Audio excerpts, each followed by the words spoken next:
Mootummaa Itoophiyaa obbo Taayyee Danda'aa osoo biyyaa ba'uudhaaf yaalanii qabamuu dhaddacha irratti dubbatamu maatiin BBC'tti himan. Mootummaa keessa turan qeequudhaan kan beekaman obbo Taayyeen guyyaa kaleessaa mana isaaniitii to'atamuu maatiin dubbatanii turan. Manni murtii waliigalaa federaalaa guyyaa kaleessaa himannaa lama kanaan dura bilisattiin jedhaman deebisanii akka ofirraa ittisan erga ajajeen booda hidhamuun isaanii dhagahame. Ta'us mirga wabii isaanii hin mulqamne ture. Guyyaa har'aa manni murtii olaanaa federaalaa mirga wabii isaanii kaasuudhaan dhimma isaanii mana mala sirreessaa qileenxoo ta'anii akka hordofan ajajeera. Har'a mana murtiitti bakka abukaatoon hin jirretti dhiyaachuu haati warraan isaanii Aadde Sintaayyoo Alamaayyoo BBC'tti himaniiru. Ammayyuu taanaatu gaafate. Kaleessa akkaatuma isaan nutti himaniin nyaata qabnee fi Meeksikoo deemnee turre. Egaa achi geenyeen booda yeroodhaaf biirootti dubbisuu fi waan yaamanii jiranii fi argachuu hin dandeessan sa'aa booda deebi'aa nuun jedhan. Ayyee. Sa'aatii eeggannee sa'a 8 fi walakkaarra dhaqeen ture. Erga dhaqqabe booda immoo ammas hin jiru waajjira qorannoo seeneera argachuu hin dandeessu naan jedhanii ganamas dhufeen deebi'ee waajjira qorannoodhaa seeneera jettanii. Ammes akkas naan jettanii waan itti jiru iyyuu quban qabnu egaa kaleessa nu biraa fuudhamee deemamee amma fixutti amma sa'aatiin dhumatutti asuma taa'een eeggadhaa jedhee irra deddeebi'ee gaafannaan ala turii naan jedhanii ana alatti gabba'u immoo deebi'ii kootu dhufeera jedhanii dhaqee naan gaafadhu mana murtii na dhiyeessanii jedhee maatiin quban qabu ogeessi seeraa abukaatoon isaa quban qabu. Ogeessa seeraatiin nan mari'adhaa carraa naa kennaadhaa nan falmadhaa jennaan carraan kennamu jiru oduu dhiyeessituu si qabnee an jedhuun nafarra jan jedhe. Ahaa oduu dhiyeessuu jechuun maal jechuudha? Mana mala sirreessaa qileenxoo akka bu'e. Yookaan biyyaa ba'uuf ta'a yookaan miliquuf teessoo jijjiirrachuuf waan isaan jechuu barbaadan mangalleeffatti sa'aatiin inni na dubbises baay'ee gabaabduu ture. Otuu dhiyeessituu si qabanne waan ta'eef wabiyoonni jedhanii jiru jedhee xiqqoo manni murtii kaatamii keezii kiyyatti ilaale xiqqoo ishii sirrii miti jedha. Abukaatoodhaan illee carraan itti wal argu naan eeyyamne akkasitti mana mala sirreessaa qileenxootti boruurraa qabee gadaa bu'uu an jedhu. Muranii jedhee kaamee boruu immoo ganama dhaqnee ilaallaa. Amma yeroo isaan dubbistan sanatti mana murtii akka isaan dhiyeessan sanatti himanii maaliin himatan? Otuu dhiyeessuu si qabne yaa keezii kaleessa beellama qabnaa iyyuu hin jenneeree mana murtee waliigalaa dhimma duraan mana murtii olaanaa lidataatitti bilisa jedhamee himanni tokkoffaaf lammaffaan kufaan taani kaleessa immoo ittis hin jedhamne. Isaan akka ka'umsatitti waan ittisi jedhanii fi dubbii walitti fiduuf yaalan garuu immoo suni akka hin taane dursinee akka manaa qaban himnee ture. Waan ittisi jedhameef eeguuf oduu deemuu qabnee waan jedhu sanii tolfatanii mana murtiitti dhiyaatanii jechuudha. Kanaaf amma beellama qabame. Manni murtii irra dhaabbatee. Sa'aatii odeeffannoon daqiiqaa naa kenname keessatti kanuman irraa odeeffadhe yoomitti akka beellamanii fixee nu bannee jechuudha. Garuu waxabajjii 30 beellama duraanii qaba. Tarii yoo achirra oolee kan jedhu tilmaama. Soole karee yeroo manaa qaban mana sakatta'aniiru? Sakatta'aniiru. Ammasin mana akka qaban nutti himtan har'a immoo Taayyeen akkasinitti manitti akka waan osoo baqachaa jiranii akka qabamanitti. Dhaddacha irratti dubbatamee jettan akkasii? Abukaatoon eegasii isaan hin qunnamne erga mana murtii dhiyaatanii as ba'anii? Har'a hin danda'amu akka sagantaa manichaatiin har'a hin danda'amu. Wiixata roobii fi jimaata jedhanii guyyaan abukaatoon itti shakkamaa qunnama. Durata kanatti himtanitti akkitti manni murtii dhimma kiyya qabee likkii miti sirrii miti naan jedhan obbo Taayyeen jettan akkasii? Inni duraa abukaatoo wajjin carraa wal arguu hin eeyyamamneef. Kun ija seeraatiin silaa manni murtii waan godhu kana bilisa ta'ee baalaansii ofii eeggatee waan himataanis jedhu waan shakkamaanis jedhurra dhaabbatee too laata jennee eegna kaafun. Gama kaaniin abukaattoon obbo Taayyee obbo Abarraa Nigus to'annoo isaanii dabalatee akkaataa yeroodhaa yerootti hammaataa jira. Torban tokkoon dura pirezidantiin Eertiraa Isaayyaas Afeworqii bulchiinsi ministeera muummee Abiy Ahmad loltuu leenjisaa meeshaa waraanaa bitaa qophaa'aa jira jechuun himatanii turan. Eegasii ministeerri ittisaa Itiyoophiyaa Injiinar Aayishaa Mahammad raayyaan ijaaramaa jiru humnoota xixiqqoodhaaf kan gurmaa'e miti jechuun dubbataniiru. Kun eega hariiroon biyyoota lamaanii waggaa lamaan dura rakkoo seenuu eegalee jecha jabaa walitti dubbatanii booda.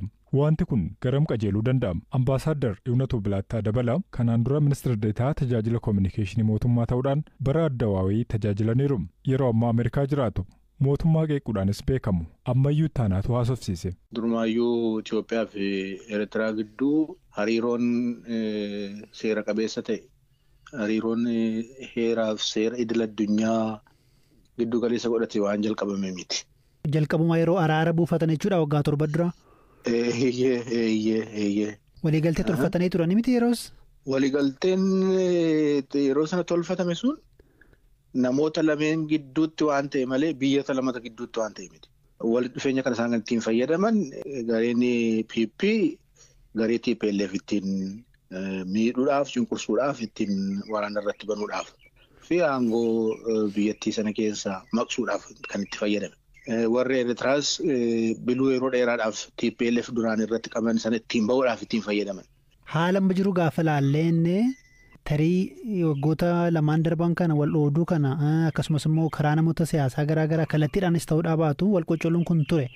Amma ifatti walitti dubbatuun kun tarii jijjiirama guddaadha jechuu dandeenya yookiin immoo maal akeeka? Garaagarummaan isaanii durumaan turaatu jiruyyuu malee bal'inaan garaagarummaan kan inni mul'ate garuu waliigaltee Piriitooriyaa irratti TPLF fi PP gidduutti uumame irratti hundaa'a jechuudha. Achi itti aansuudhaan kun kanaan nuti jiru gareen TPLF lamatti fottoquunsaa mataansaa shaabiyaadhaa fi carraa gaarii uume jechuudha. Keessumaa garee faannoo leenjisuu kana keessatti bobba'ee utuu kanaan jiru immoo TPLF lamatti fottoquunsaas immoo akka carraa tokkotti itti fayyadameetti garee Dabratsiyoon fa'aa wajjiniin hariiroo bifa dhoksaa ta'een boodallee amma kana garuma ifaa waan bahaa deeme kana hariiroo cimsachaa deeme jechuudha. Egaa sana boodas sana duras hariiroon jiru hammaachaa akka deemu wantooti mul'atan yoo jiruyyuu amma dhiyoo kana immoo ifatti bahuudhaan pirezidaantiin biyya isaanii sun Itoophiyaa irratti hammina qabu yaada qabu ibsateera. Hamminni inni akka Itoophiyaa irratti qabu duruu waan duraadha. Amma garuu ifatti baasee keessumaa adda baasee saba irratti xiyyeeffatee Oromummaa waan jedhu kanaan dura namoonni dogoggoraa waan kooyin godhanii turan isuma sana akka meeshaa waraanaatti fayyadamee uummata irratti xiyyeeffateetti kan inni waraana labsaa jiru. Deemee hariiroon jareen lamaan kana gara waraanaatti deemuu ni danda'a inni jedhu dhugaa tahaa deemaa jiran itti fakkaata. Isin duraan hangaa duraanii mootummaa Itoophiyaati. Egaa pirezidaantiin tokko yookiin immoo ministeerri ittisaa biyya tokko asiif achi gaafa walitti dubbatan waraanni waan lafne waan jedhu akeekaa? Egaa waraanni harka 50 waan jedhee waaniin tilmaamni koo madaalawaa taa'ee yaada. Gara waraanaatti deemuudhaafis carraan akka jiru wanti namatti argisiisu jira.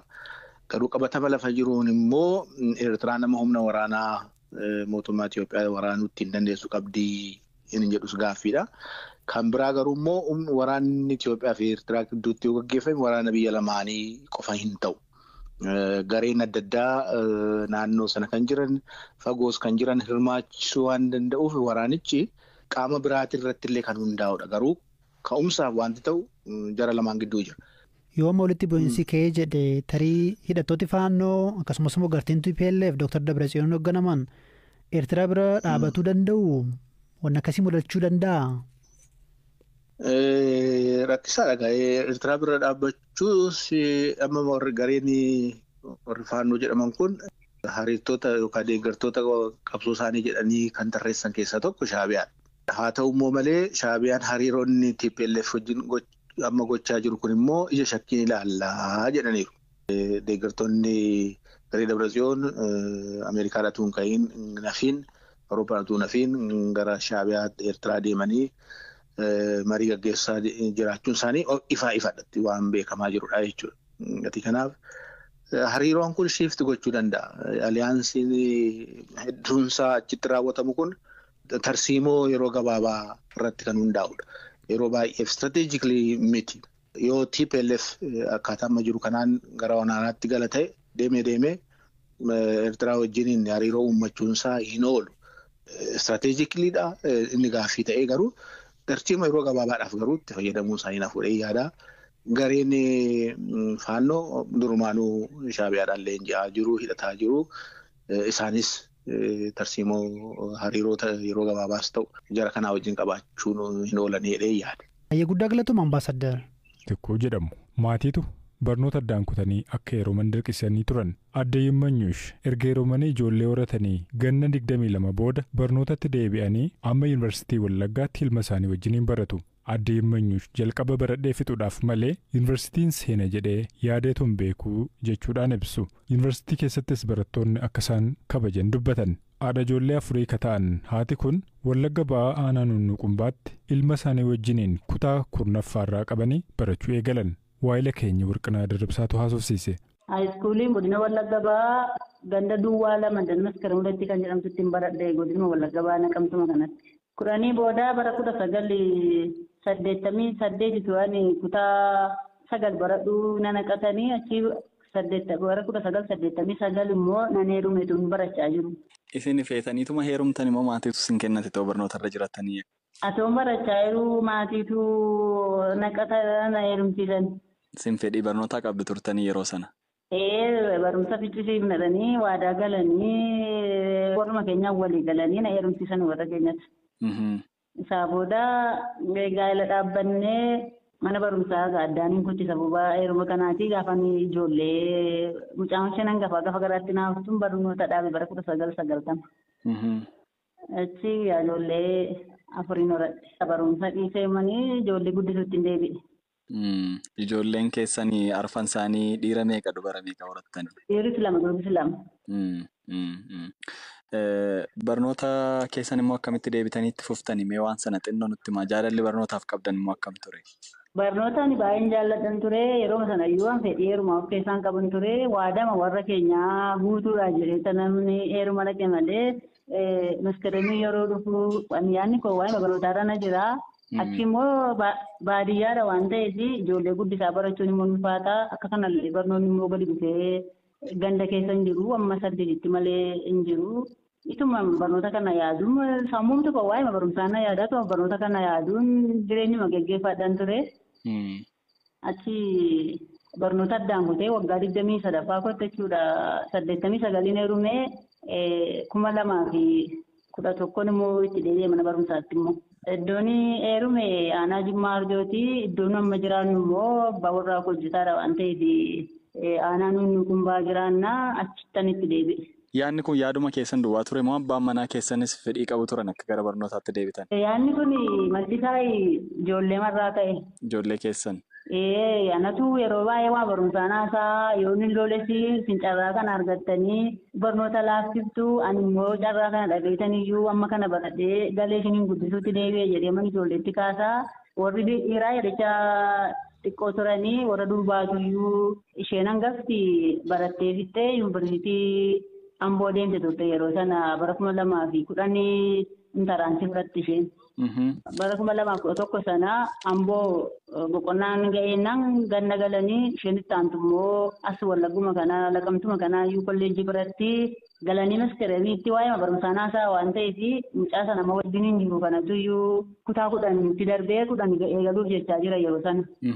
Achi akkuma ayyaana madaa atuma ta'anii waa'ee barumsaa qalbiin islaatu waa'ee barumsaa haasofnu teesseen keenya nu barsiiftee nun sadarkaa kanarraa nu geesseetti nu dura barattee kaatee isheenis deebitee barachuu qabdi dachaasaa wajjin barachuu qabdi dachaasaan jajjabaata waan ta'eef hin qo'achiisaa jedhanii akkuma qalbiitti murteessan. Achi abbaa warraa kostaan beekuyyuu abarattu sammuu bakka abarattu jedhan duruma yoo yama isaanii kenna waan ta'eef dura ijoollee guddisuuf jecha naan yaman turanii amma immoo deebi'anii ijoollee guddatanii abarattu sammuu duukaadhaan murteessanii jaartis ta'anii abbaa warraa kos dhuguma deebi'ee mana barumsaatti nan deebi'ee fiyyaannee sammuu koo amansiisuutti hin ka'e beektu. Kan barattu argadhee bakka koonaa guuteetti waan ta'eef isaanumaan barsiifata kanan jedhutti xiyyeeffadhee ijoolleettiitu waan barsiisu isaaniyyuu deebi'anii gaafa hubatan deebi'anii barattu malee jedhanii murteessanii gaafa san akka qoosaatti ni ilaaleen turan. Inkoostuu dhaqee yoo waan kofee gale immoo natti kolfuudhaafidhaa yanoo waa'ee barnootaa irraanfadheeraan jedhee rakkoon qabu naan jedhanii garaa koo keessa immoo beektu gammachuun qaba waan barumsichaatti deebi'uyyuu baay'een gammadaa.